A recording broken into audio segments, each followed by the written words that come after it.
ಇವತ್ತು ಸಿದ್ದರಾಮಯ್ಯನವರು ಏನು ಅತಿ ಹೆಚ್ಚು ಬಜೆಟನ್ನು ಮಂಡನೆ ಮಾಡಿದಂಥ ಖ್ಯಾತಿಗೊಳಗಾಗಿದ್ದಾರೆ. ಆದರೆ ದುರ್ದೈವನೆಂದರೆ ಈ ಬಜೆಟ್ ಕೇವಲ ಜಮೀರ್ ಅಹ್ಮದ್ ಖಾನು ಮುಸ್ಲಿಮರ ಬಜೆಟ್ ಆಗಿ ಇದೇನು ಪಾಕಿಸ್ತಾನದ ಬಜೆಟು ಅಥವಾ ಕರ್ನಾಟಕ ಬಜೆಟ್ ಅಂತೇಳಿ ಒಂದು ಕ್ವಶನ್ ಮಾರ್ಕ್ ಇದೆ. ನೋಡಿ, ದಲಿತರಿಗೆ ಹಿಂದುಳಿದ ವರ್ಗದವರಿಗೆ ಸಹ ಯಾವುದೂ ಯೋಜನೆಗಳಿಲ್ಲ.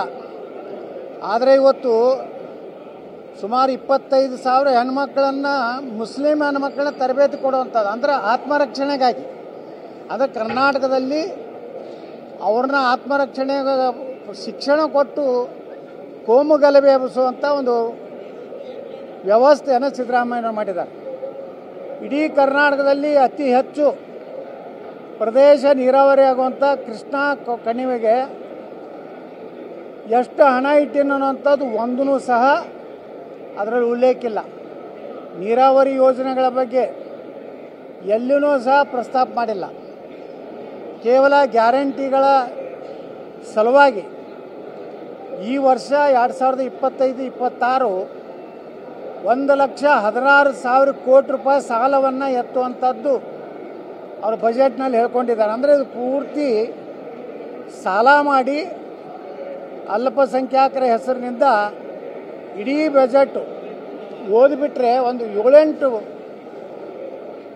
ಪ್ಯಾರಾ ಬರೀ ಪೂರ್ತಿ ಬಹುಶಃ ಎಲ್ಲ SC ST ಹಿಂದುಳಿದ ವರ್ಗ ಇವಕ್ಕೆ ಯಾಕೂ ಕೊಳ್ಳಾದಷ್ಟು ಬಜೆಟ್ನಲ್ಲಿ ಒತ್ತು ಪ್ರಾವಧಾನ ಮಾಡಿದ್ದಾರೆ.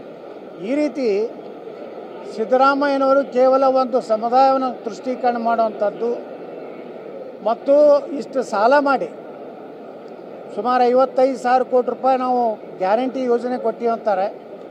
ಬಡ್ಡಿ ಅದು ಲೆಕ್ಕ ಹಾಕಿದ್ರೆ ಇದು ಕೇವಲ 4 ತಾಸು ಇವತ್ತು ಬೇಕಾದ್ರೆ ಅವ್ರ ಬಜೆಟ್ ಪೂರ್ಣ ಪ್ರಮಾಣದಲ್ಲಿ ಮುಗಿಬೇಕಾದ್ರೆ.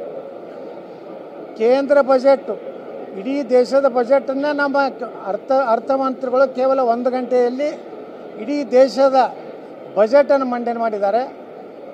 ಸಿದ್ದರಾಮಯ್ಯನವರು 10 ಗಂಟೆ 15 ನಿಮಿಷಕ್ಕೆ ಪ್ರಾರಂಭ ಮಾಡಿ ಇನ್ನೂವರೆಗೂ ಅವರ ಭಾಷಣ ಮುಂದುವರೆದಿದೆ.